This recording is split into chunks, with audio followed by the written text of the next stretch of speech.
Assalamu alaikum урматтуу көрөрмандар. Сиздер менен кайрадан Көк Бөрү каналы. Акыркы жаңылыктар менен тааныштырууну улантабыз. Бул чыгарылышта Бишкекте ат майдан качан курулат? Садыр Жапаров Оштогу турнирдеги ызычуудан кийин Көк Бөрү тууралуу кандай пикир айтты? Ушул жана башка суроолорго жооп беребиз. Ошондой эле Ак Куладагы ат майданда сүйүүчүлөр үчүн жаңы тайгазандар орнотулгандыгы жөнүндө дагы айтып беребиз. Улакчылар үчүн 210 гектар жерге заманбап ат майдан курулат. Бул тууралуу эл аралык Көк Бөрү ассоциациясынын төрагасы Курманкул Зулушев Кыргыз Республикасынын Көк Бөрү Федерациясынын жыйынында билдирди. Анын айтымында жаңы ипподромдун долбоору чийилип бүттү. Ал 20 000 орунду болот. Баарына чексиз. Бир чумага болгону 550 сом. Керектүүнүн баары бир тарифте. Чексиз интернет, бардык тыйындарга чалуулар, мессенджерлер, социалдык тармактар, телеканалдар, фильмдер, сериалдар. Жана эсимди акысыз кошобуз. Баарына эң сонун мүмкүндүктөр. Переходи на ОМ. Баарына чексиз.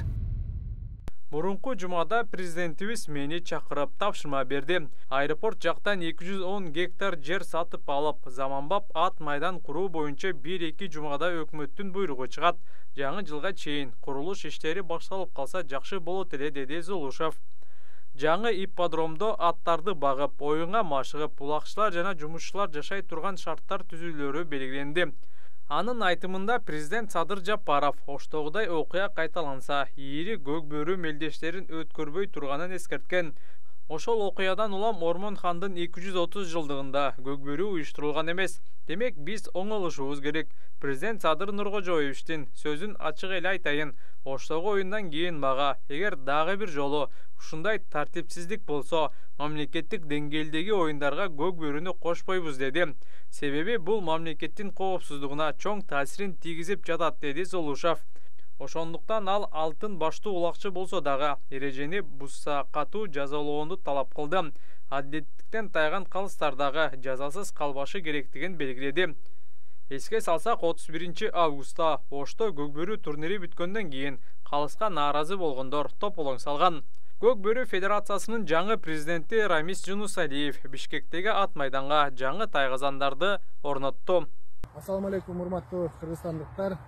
Көк Бөрү Федерациясы бардык Кыргызстандын аймактарына ушундай жаңы формада казанды сунуштайбыз. Бул казан бүгүнкү күндө аналагы Ысык көлдө өткөн оюнда эле коюлган. Ошол бардык машыктыруучулардын, оюнчулардын сунуштарын эске алуу менен бул казан жаңы жумшак болуп жасалды. Бизге эң биринчи Көк Бөрү Федерациясына биздердин балдардын коопсуздугу биринчи орунда турат. Ошондуктан урматтуу Көк Бөрү көрөрмандары, баарыңыздарга ушундай казандарды сунуштайбыз. Бул казан бүгүнкү күндө Бишкек шаарында Акбулат майданында коюлду. Биздин программабызда кийинки жылга сүйүүчүлөр лигасын ачабыз деген максатыбыз бар. Ошондуктан бул Акбулат майданында бүгүнкү күндө 20дай жаамат сүйүүчүлөр ойношот. Ошолорго биздин федерациянын атынан жаңы жакшы коопсуз казан баарыңыздарга белек.